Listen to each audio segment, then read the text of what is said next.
Buenas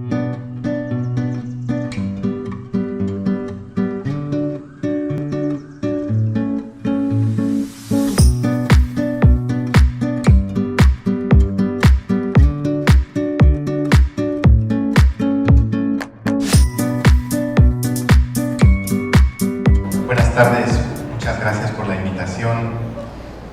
Yo sé que solo yo los separo de la playa, así que espero que en 20 minutos ya ustedes estén para allí. Y la conferencia en cuanto a la CIE 11 va más allá de hablarles sobre las novedades que tiene este sistema clasificatorio, porque hay una reflexión súper importante en lo que nosotros vamos a ver hoy, y es precisamente la discusión que se ha dado en particular en cuanto a si necesitamos utilizar en psiquiatría sistemas categóricos o dimensionales. Esa gran diferencia es una de las discusiones actuales más importantes.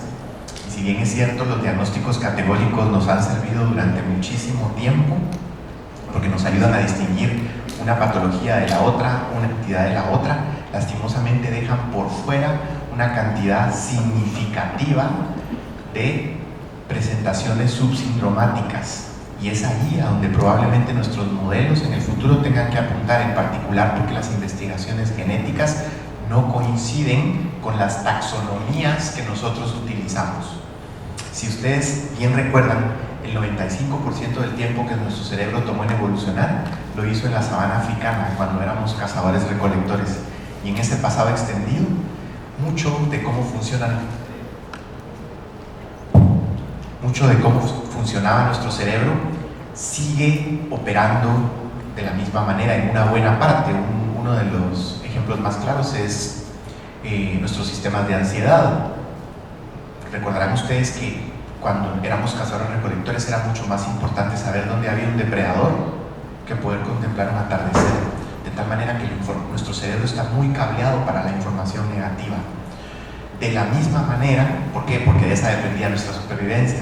De la misma manera, nuestro cerebro está profundamente cableado para aglutinar información, generar conceptos y dejar por fuera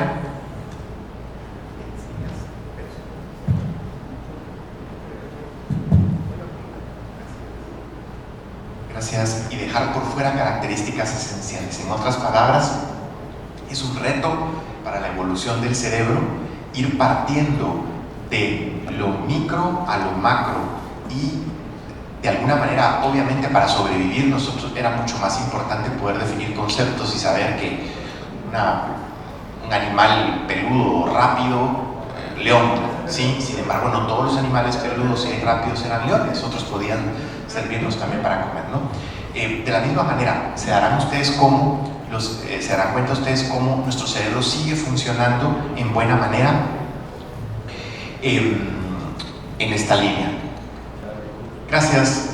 Vean, voy a pasar rápidamente por los antecedentes históricos. Imagínense ustedes, desde Egipto y Babilonia, lo que hoy es Irak, ya datan los primeros hallazgos sobre diagnósticos de enfermedades mentales. Ahí, más que de síntomas, se hablaba de diagnósticos. Sin embargo, también encontramos textos médicos en la China, India y Grecia que hablaban sobre la enfermedad mental. Pero si ustedes recuerdan, la mayor parte de modelos patognomónicos en ese entonces se basaban en las alteraciones de ciertos humores o energías, ¿no?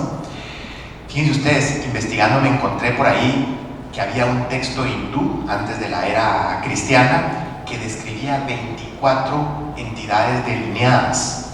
Si nos vamos más adelante, en el Renacimiento, en el siglo XIV, ya empezamos a encontrar conceptos como la manía, melancolía, el Paracelso y la insanidad. Y en el siglo XVIII empiezan a darse las categorías mucho más desarrolladas ya en general de enfermedades, no solo enfermedad mental, ¿sí? Probablemente los grupos de Londres y los grupos de Francia, vemos ahí a Savage en esta clasificación en donde se planteaban 2.400 condiciones de enfermedades en total, ¿sí? No solo enfermedades mentales. No sabíamos nosotros que eso iba a ser el fundamento de nuestra futura taxonomía médica en general. No es sino hasta el siglo XIX cuando Kraepelin sigue siendo el padre mucho de nuestra clasificación actual, hace una presentación inicial y investiga sobre la presentación inicial de la enfermedad, el curso y la evolución. En el siglo XX es cuando se empiezan a formar las clasificaciones norteamericanas, especialmente lo que actualmente nosotros conocemos como el DSM. Empezó, fíjense ustedes qué curioso, la Organización de Psiquiatras de Estados Unidos, que después se convertiría en la APA, solicitó que se desarrollara por ahí, por 1918, una taxonomía que era exclusiva para un censo estadístico. Generaron 22 categorías de trastornos mentales. Y ustedes dirán, bueno, pero ¿por qué nos cuentas del DSM si estamos hablando de la CIE-11? Bueno, precisamente porque quería hacer un pequeño apunte sobre que probablemente las clasificaciones internacionales datan de 1940.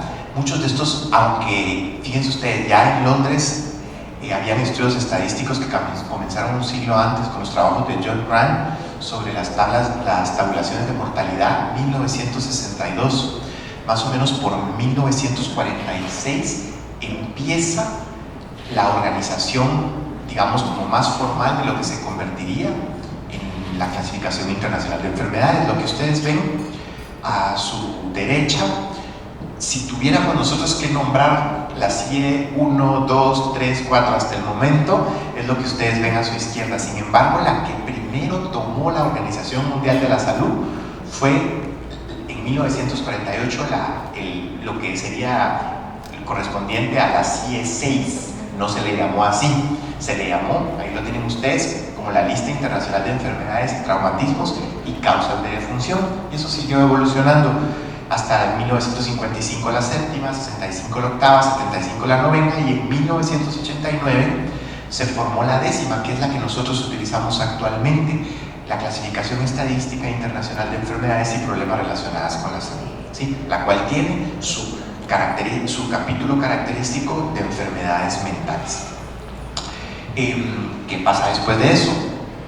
Fíjense ustedes, es en el 2007 cuando la Organización Mundial de la Salud le pide, ¿sí?, a todas las fuerzas de tarea y en particular a este famoso International Advisory Group, que se empiece a hacer una tarea de investigación y de generación de datos para realizar la nueva clasificación de enfermedades y en particular el capítulo de enfermedades mentales, o como se le llamaría más bien, de desórdenes mentales, del comportamiento y neurodesarrollo para la CIE-11. Y no sé si sabían, pero es el proceso más largo y participativo en la historia de las clasificaciones mentales. Nunca se había hecho un proceso de este tamaño. Tenían 3 lemas en la construcción: que esta nueva clasificación tuviera aplicabilidad global, validez científica y utilidad clínica. En el 2007 entonces encargan lo que les conté. Es hasta el 2015, imagínense ustedes, 7, 8 años después, hasta que se logra publicar la primera beta draft, o esta, digamos, como copia en sucio, que está lista para generar publicidad, revisión, comentarios, y se esparce en todo el mundo para recibir comentarios y feedback, retroalimentación de muchas partes del mundo, ¿no? Es hasta en 2019 cuando finalmente, después de la retroalimentación, se tiene la copia final, y en la 72ª Asamblea de las Naciones Unidas se vota para ser implementada en esta nueva clasificación que vamos a tener en enero del 2022. Diferencias principales. ¿Por qué nos debería de interesar revisar las diferencias entre la CIE-10 y la CIE-11, o la Clasificación Internacional de Enfermedades, la 10 y la 11? Hay varias diferencias importantes que yo les quisiera dejar en claro. La primera de ellas es que de 11 grupos relacionados para los trastornos mentales, ahora tenemos 21. Una de las cosas más particulares es que los desórdenes del sueño y los relacionados con la salud sexual fueron separados a capítulos independientes. Esta presentación la tiene la Asociación Dominicana de Psiquiatría, por si la quieren, con todo gusto la pueden pedir, por si les sirve. Y el orden está basado en 3 ejes: etiología, patofisiología y fenomenología, lo cual, les soy honesto, no estoy tan seguro. ¿Por qué? Y no es que empiece a criticar tan pronto la CIE 11, es solo que cuando hablamos de patofisiología no es tan fácil en enfermedad mental, y ya lo van a ver por qué. Nuestro campo de acción en la salud mental sigue siendo altamente subjetivo. La mayor parte de padecimientos que nosotros tratamos no tienen de alguna manera todavía marcadores biológicos y se traslapan unos con otros. Como alguna vez hemos platicado, ¿por qué con un mismo fármaco, que se le puede llamar antidepresivo o un antipsicótico, que realmente se deberían de llamar moduladores ansiotímicos, podemos tratar 3, 4 o 5 distintos padecimientos? ¿Será que realmente son entidades nosológicas distintas? ¿Sí? Este es el problema, como muy bien el doctor Tejera decía ayer en su conferencia, sobre la alta subjetividad del órgano con el cual nosotros trabajamos, que es la mente, y por ende, ¿qué son los padecimientos que nosotros utilizamos como tal, no? Entonces, en teoría, lo que se planteó para CIE 11 era etiología, patofisiología y fenomenología, ordenar las entidades en base a esto. Y, lo que es más importante, uno de los objetivos principales de la OMS era armonizarlo con el modelo DSM-5. Diferencia central, quizá una de las más importantes, es la omisión de un capítulo para los desórdenes mentales y el comportamiento de instauración en la infancia y en la adolescencia. Los psiquiatras infantiles que estén aquí presentes, o los psiquiatras o las personas que estén interesadas o que tratan niños, se van a dar cuenta que en la CIE 11 se separó. Ya no hay una división particular, sino se separaron cada una de las entidades nosológicas y se fueron adosando a otros grupos de patología dentro del mismo capítulo, pero no hay una subdivisión en particular. Y básicamente el objetivo de ellos era resaltar la continuidad del desarrollo a lo largo del ciclo vital. ¿Por qué o qué objetivos tenía en términos generales la Organización Mundial de la Salud para tratar de construir un modelo distinto? En términos generales, ellos buscaban intentar reflejar en nuestras clasificaciones nosológicas validez científica y tratar de dejar por fuera conceptos probablemente que ya no tenían tanta validez científica o anticuados como la neurosis. Y en ningún momento estoy menospreciando los constructos psicodinámicos, los cuales respeto mucho, aunque yo me he dedicado pues en toda mi carrera a la neurociencia, a la neurobiología, a la neuropsiquiatría, respeto mucho todas las corrientes psicodinámicas. Sin embargo, es muy difícil encontrar correlatos biológicos para estos conceptos altamente abstractos, de tal manera que las clasificaciones buscan apegarse lo más posible a los modelos biológicos actuales. Otra de las diferencias interesantísimas es que ya no van a encontrar ustedes en la CIE 11 el sistema decimal, que por cierto limitaba profundamente nuestra clasificación de enfermedades. Si ustedes se recuerdan, por ejemplo, en la CIE 10, me voy a adelantar un momentito, tienen ustedes a su derecha algunos grupos de la CIE 11 y a la izquierda la CIE 10. Miren ustedes, por darles un ejemplo, en el tercer cajón del lado izquierdo, F10 a F19, por los desórdenes mentales por uso de sustancias, y abajo las esquizofrenias. ¿Se dan cuenta ustedes que las clasificaciones van del 0 al 10? Es decir, no tenemos más de 10 espacios para clasificar entidades nosológicas dentro de los grupos, lo cual es particular, ¿no? Y llama muchísimo la atención. De tal manera que una de las diferencias muy importantes es ¿cómo hago para regresar una diapositiva? Gracias. Una de las diferencias más importantes es, ya que no tenemos un sistema decimal, vamos a poder acomodar un mayor número de bloques. Los investigadores y los creadores de la CIE 11 lo que buscaban era ayudar a encontrar categorías que le ayudaran al clínico a encontrar de manera más fácil las entidades que tenían sus pacientes de una manera casi intuitiva, es decir, que no tuvieran que generar un esfuerzo mayor, para que así las categorías diagnósticas obtenidas les brindaran información que fuera clínicamente útil en el consultorio. Recuérdense que esto no solo está hecho para psiquiatras, está hecho para todos los especialistas de las diversas ramas de la medicina. Aquí tienen ustedes un ejemplo. ¿se acuerdan lo que les había contado? 21 grupos versus 11 grupos que tenía la CIE-10. A su derecha están, voy a poner nada más 2, 3 ejemplos, pero con gusto ustedes se puedan quedar con la presentación. Vean ustedes, por ejemplo, tal vez uno de los más interesantes es la diferencia entre lo que era F40, F48, los trastornos neuróticos de la CIE-10 relacionados con estrés y los trastornos somatomorfos. Fíjense ustedes las clasificaciones que ahora se abrió e incluye los desórdenes relacionados con ansiedad, estrés, el trastorno obsesivo compulsivo, los desórdenes asociados a, los trastornos disociativos y los desórdenes relacionados con experiencias en el cuerpo como tal.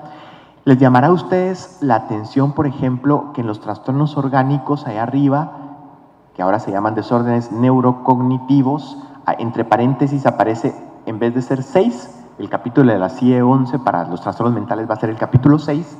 Fíjense ustedes qué curioso que aparece 8A20, 8A2Z, ¿sí? Esto lo que significa, como les recuerdo, es que los desórdenes del sueño fueron sacados de la clasificación principal, ¿sí? Junto con los desórdenes relacionados con la sexualidad. Y esto es uno de los ejemplos de cómo se fueron abriendo de 10 categorías, 11 categorías que teníamos a 21. Miren ustedes, por ejemplo, los desórdenes de la personalidad y del comportamiento. Ahí se incluyeron, por ejemplo, los desórdenes, las parafilias, los desórdenes facticios, y otra vez van a encontrar ustedes en el capítulo 7 desórdenes como la insomnia, hipersomnia, la alteración en ritmos circadianos y la incongruencia de género. Ese es el capítulo, digamos, que sería la parte H, que tiene que ver con los desórdenes de género. A ver, ¿qué se dice entonces, qué se dice entonces en términos de las nuevas categorías? En términos generales, lo primero que surge es la controversia, es decir, si las diferencias que existen van a ser o no de utilidad. Una de las controversias más grandes es por qué patologizar entidades que probablemente no son de un corte relacionado con un padecimiento.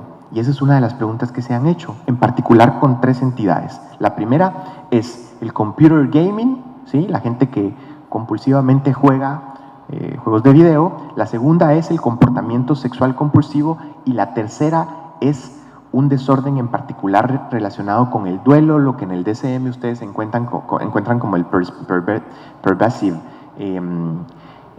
grievement, si no mal estoy. Encontramos nosotros entonces en CIE-11, y es una de las principales críticas que se le ha hecho, es si estos comportamientos que pueden ser normales, al ponerles una etiqueta como tal, los vamos con mucha más facilidad a señalar como patología. Hay algunos otros cambios que también han generado controversia. Probablemente uno de los más importantes es aquellos que tienen que ver con los cambios en los criterios.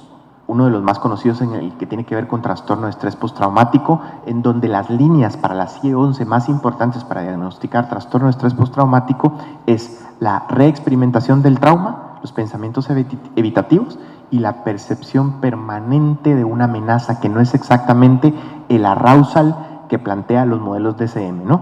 La activación en el arousal. ¿Por qué me tomé un momento para hablarles del trastorno de estrés postraumático? Porque en los estudios tanto ecológicos como los estudios sintéticos, les llamo yo, que son en base a viñetas, ¿sí? Pareciera ser que el desempeño de la CIE-11 puede tender a diagnosticar solo los casos graves de trastorno de estrés postraumático y disminuye la capacidad de percibir trastorno de estrés postrauma que tienen una menor intensidad, ¿sí? De tal manera que esto también pasa en el caso del duelo, solo que al contrario, si hacemos una clasificación en particular del duelo, la prevalencia del duelo persistente es 5 veces más alta que con el modelo de DSM-5, ¿sí? ¿Cómo va a influir esto en nuestras capacidades de prescribir? En términos generales, lo que ellos dicen es que, pues obviamente les preocupa, pero para eso es que entonces generaron guías del usuario para tratar de distinguir lo que es patología y lo que no es. Estos son los diagnósticos nuevos que tiene DSM, que tiene CIE-11. es súper interesante, pero hay algunos diagnósticos que no existían en la CIE-11. Yo me sorprendí cuando me puse a estudiar en estos meses sobre el tema, porque dije, uno de los diagnósticos nuevos es trastorno bipolar tipo 2. Y entonces me fui a investigar a la CIE-10 y me di cuenta que sí existía, pero era una subdivisión del trastorno bipolar tipo 1, era un tipo de especificador. Ahora nosotros tenemos una clasificación en particular, que es el trastorno bipolar tipo 2, y así pasa con otros desórdenes que no tenía, por ejemplo, como la catatonia. Fíjense ustedes cómo la catatonia o el trastorno dismórfico corporal, el trastorno por acumulación, el desorden de excoriación, lo que se conoce como skin picking, ahora tiene clasificaciones particulares y, por supuesto, lo hemos oído en los últimos años, cada vez hay más interés en definir lo que es el trastorno de estrés postraumático complejo. Aquí ven ustedes algunos otros nuevos, uno de los que hablábamos hace un momento, el duelo prolongado, el trastorno por atracón, lo contrario, los desórdenes evitativos relacionados con la comida que no son anorexia, los trastornos de integridad del cuerpo acompañados de disforia, el que platicábamos del gaming, el desorden sexual compulsivo, el trastorno explosivo intermitente, que me llamó la atención también, y entonces me fui a investigar cómo existían las clasificaciones anteriores, y no había una entidad independiente, sino era parte de los trastornos relacionados con la personalidad, y bueno, y el desorden disfórico premenstrual. Ahora, ¿cuál es el problema o la discusión más grande que se tiene acá? ¿Utilizamos abordajes categóricos o utilizamos abordajes dimensionales? En enfermedad bipolar es uno de los dilemas más grandes que tenemos desde que yo estudié enfermedad bipolar allá en el 2010, cuando estaba en la Ciudad de México. Me llamó la atención cuánta discusión había en cuanto a pasar de diagnósticos categóricos, eso no bipolar, al espectro bipolar, en donde no podemos diagnosticar de la misma manera a un paciente que es hipertímico, ¿sí? Que digamos nunca ha tenido un episodio de manía o hipomanía, pero es hiperfuncional, duerme poco, toda la vida es el típico gerente de empresa, no duerme, es hiperfuncional, hipersexual, súper inteligente, pero un día le va a dar una depresión, y esa depresión es muy pesada, se caracteriza que está dentro del espectro, digamos, más leve, ¿sí? del espectro bipolar. Sin embargo, existen otras presentaciones subsindromáticas que nos llaman muchísimo la atención en enfermedad bipolar. A mí una de las que más me sirve es la que está justo entre los trastornos unipolares y los bipolares, que son las depresiones atípicas. Son aquellas depresiones que se antojan ser o diagnosticar como unipolares, pero que no responden a antidepresivos y que tienen características muy parecidas a las depresiones bipolares y que al cabo del tiempo generalmente se van a elevar. Se presentan con disforia, síntomas atípicos y lo que nosotros llamamos síntomas blandos. Para mí estos pacientes se encuentran entre la bipolaridad y la unipolaridad, de tal manera que los diagnósticos dimensionales nos han dado mucha riqueza clínica y de tratamiento en nuestra forma de abordar nuestros pacientes. Esto es una de las discusiones que se tiene actualmente. Ustedes dirán entonces, o todos nos preguntamos, entonces, ¿por qué CIE-11 no es totalmente dimensional? Es muy complejo hacer esto, ¿saben? Porque entonces nosotros, cuando estamos hablando de categorías, generalmente son aproximaciones categóricas politéticas, es decir, para nosotros diagnosticar necesitamos listas, características, asignando respectiva categoría diagnóstica, y esto nos ayuda a tener una comunicación eficiente para que lo que yo diagnostique en Guatemala sea lo mismo que en Dominicana y podamos hablar el mismo lenguaje en términos de investigación, ¿sí? El problema es que esto tiene limitaciones importantes. Una de ellas es la heterogeneidad intercategórica. Esto significa que hay muchas presentaciones clínicas que no responden a una sola categoría. Todo el tiempo se lo digo a mis residentes en Guatemala. Los obligo a reflexionar que muchas veces 5 criterios no alcanzan para diagnosticar depresión y a veces 2 son suficientes, porque la psiquiatría sigue siendo un arte. Por eso, cuando hablan de machine learning, y a mí me encanta todo ese tema y esto, gracias, cuando hablan de machine learning y todos estos temas, honestamente a mí me parece muy difícil que alguna vez la inteligencia artificial pueda superar el ojo clínico de lo que nosotros hacemos, porque lo que nosotros hacemos supone altos niveles de integración de la conciencia. Pero bueno, ya me pasaron el cartelito que tenemos muy poquitos minutos, voy a apurarme. Lo que quiero decirles nada más con esta diapositiva es que el abordaje dimensional es más bien un acercamiento cuantitativo. Por ejemplo, cuando se habla de Asperger, cuando se habla de Asperger, los expertos en Asperger dicen, pues no es tan fácil como decir lo tienes o no lo tienes, porque hay personas que tienen un 15 o 20%, ¿sí? Pero hay otros que tienen un 75% y se abordan de una manera totalmente distinta. Sin embargo, en cuanto a la diferencia entre categoría y dimensión, la CIE-11 ha hecho 3 esfuerzos importantísimos. 1 en trastornos de personalidad, 2 en trastornos afectivos y 3 en esquizofrenia. Rápidamente, en personalidad, básicamente lo que se vio, los investigadores se dieron cuenta que un paciente rara vez tiene un solo desorden de personalidad. Entonces las distintas categorías no responden a lo que nosotros vemos en la clínica, de tal manera que ellos generaron un solo diagnóstico en la CIE-11 para un trastorno de la personalidad con especificaciones de funcionamiento del self, disfunción interpersonal, es decir, le pusieron especificadores. Además le pusieron intensidad, leve, moderado y severo, y entonces ahí sí, le dan como una connotación de los rasgos que posee, maladaptativos, afectividad, desapego, disociación, anancastia, desinhibición y patrones limítrofes. Es interesante, vamos a ver cómo se comporta en la realidad. Igual en los trastornos del afecto y en esquizofrenia. En los trastornos del afecto se describen en detalle, no es tan distinto a lo que hizo DSM-5, síntomas específicos, ansiosos, melancólicos, patrón estacional. ¿Se acuerdan ustedes que antes uno diagnosticaba enfermedad bipolar, en fase maníaca, con síntomas psicóticos, ¿sí?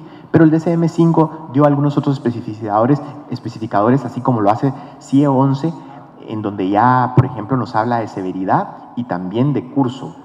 En el caso de esquizofrenia es sumamente interesante lo que van a encontrar, porque entonces nosotros ahora vamos a tener indicaciones de curso y severidad, con 6 dominios que ellos plantean: síntomas positivos, negativos, depresivos, maníacos, psicomotores y cognitivos dentro de esquizofrenia, con una severidad de 4 puntos que va de lo mínimo a lo máximo. ¿Qué tan bien está su desempeño? Esto lo voy a pasar rápidamente porque quiero darles las últimas 2 o 3 diapositivas, pero existen estudios ecológicos que se han hecho durante varios años y estudios prototípicos en base a viñetas en una computadora, ¿no? Los estudios ecológicos en términos generales han mostrado que la CIE-11 tiene un buen desempeño, es fácil de usar, exacta, clara y entendible, ¿sí? En estudios con viñetas, por ejemplo, este grandote, 928 clínicos, evalúan CIE-10 versus 11 y sí dicen que hay ventajas, pero en cuanto a las categorías nuevas, de tal manera que la comparación no es muy justa. Este otro estudio me pareció interesante, 2.288 clínicos, desórdenes alimenticios, mayor exactitud, 873 clínicos, trastorno esquizoafectivo, pequeñas ventajas de la CIE-11 versus la CIE-10. Después de revisar muchísimos estudios de desempeño de la CIE-11, pareciera ser que esta tiene un mejor desempeño que la CIE-10. Sin embargo, a nosotros nos tocará evaluarla y darnos cuenta, primero que todo, si no es un entusiasmo prematuro. Es decir, acuérdense ustedes que la gente que participa en estos estudios es la que tiene cierta predilección y dice, bueno, pues sí quiero probarlo, ¿saben? Y hay un pequeño sesgo. Lo otro es que el conocimiento de participación modifica el desempeño. No hay forma de hacer un doble ciego en estas cosas, ¿no? Y segundo, muchos de los estudios están hechos con viñetas y esto es artificial. Ya para terminar, lo que nos toca nuevamente es cuestionar paradigmas y así fue como empecé la conferencia. Y esto es de las reflexiones que yo quiero que ustedes se lleven. Nuestras taxonomías carecen de evidencia científica. Nuestros modelos neurobiológicos que utilizamos y que utilizan nuestras taxonomías están basados en síntomas. Pero esto es como tratar de clasificar en medicina interna las enfermedades en base a la fiebre que producen, ¿sí? O los cambios físicos sin ir a la esencia del trastorno. Y eso es uno de los problemas que tenemos. ¿Cómo se refleja? Precisamente porque los estudios GWAS de arquitectura genética nos muestra que las entidades se traslapan. Eso significa que no estamos dividiendo un concepto del otro. Lo que estamos viendo son entidades que se traslapan y la genética lo apoya. Diferentes clases de variaciones genéticas aportan una vulnerabilidad, pero ojo, esa vulnerabilidad no es suficiente. Tenemos que confrontarla con los elementos ambientales que nuestros pacientes tienen para construir entidades nosológicas mucho más profundas. A mí me encanta esta gráfica y siempre la ando mostrando porque en el eje de las Yes, ustedes tienen la vulnerabilidad genética versus la carga del estresor externo. Imagínense ustedes, para un paciente que tiene una alta carga genética, necesita un estresor pequeño para desarrollar un trastorno bipolar, una depresión psicótica, versus un paciente que tiene una baja carga genética, necesita un estresor muy grande para desarrollar algo tan llevable como una reacción de duelo o un trastorno adaptativo. Y eso es lo que nos falta probablemente en cuanto a la construcción de nuestros modelos nosológicos. ¿Existe esperanza? ¿Hay algo más que se esté haciendo? Sí. El doctor Héctor Guerrero el día de ayer en su conferencia dijo algo que me dejó mucho pensando en cuanto precisamente al tipo de paciente que nosotros tratamos, y él mencionó de hecho algo de estos nuevos avances, porque entonces sí hay avances nosológicos basados en ciencia. El más conocido es el AirDoc o el AirDoc, que viene del Research Domain Criteria Project. No está destinado para el uso inmediato en la práctica clínica porque es muy complejo, pero en términos generales es un encuadre biológico que trata de construir la esencia de trastornos en base a las conformaciones biológicas. Lo que pasa es que es una matriz compleja que distingue 6 dominios de funcionamiento: sistemas de valencias negativos, positivos, sistemas cognitivos, procesos sociales, sistemas regulatorios de arousal y sistemas sensorio-motores. Pero además tiene subconstructos y 8 unidades de análisis que incluyen genes, moléculas, circuitos, fisiología, comportamiento, autorreporte y paradigma, es decir, cómo nosotros analizamos la información que recibimos. Se imaginarán ustedes que esto no es un modelo complejo, y probablemente por eso es que todavía no estemos listos para llevarlo a la práctica clínica. El punto es que ni la CIE-11 ni el DSM-5 se basan en modelos neurobiológicos, y esto probablemente cada vez nos acerque a reflexiones más profundas en que quizá en algún momento podamos construir una nosología inversa. ¿Qué significa eso? La nosología inversa tendría que proceder de los modelos patológicos que nosotros vayamos entendiendo. Por último, esta nosología inversa solo puede ser construida en base a la psiquiatría de precisión, es decir, no basta con los síntomas que nosotros veamos en el paciente, se tiene que alimentar de Big Data, se tiene que alimentar de los reportes de los mismos, se tiene que alimentar de genética, de los avances en neurociencia, ¿sí? Precisamente para un día poder construir modelos mucho más específicos en donde cada entidad nosológica pueda ser una conformación única como la que ustedes están viendo en su pantalla, en donde el eje psicótico es distinto al eje afectivo y es distinto al eje depresivo. Conclusiones. La CIE-11, sus objetivos eran aplicabilidad global, validez científica y utilidad clínica. Las evaluaciones hasta el momento son relativamente positivas, habrá que ver cómo se desempeña en el campo. Los cambios, básicamente nuevos diagnósticos, refinamiento de criterios, y tiene pasos notables en los abordajes dimensionales. 4, no hay un cambio de paradigma lastimosamente de la CIE-10 a la CIE-11, sin embargo hay nuevos abordajes promisorios para la neurología psiquiátrica como el que les mostré del AirDoc, pero tienen mucha complejidad.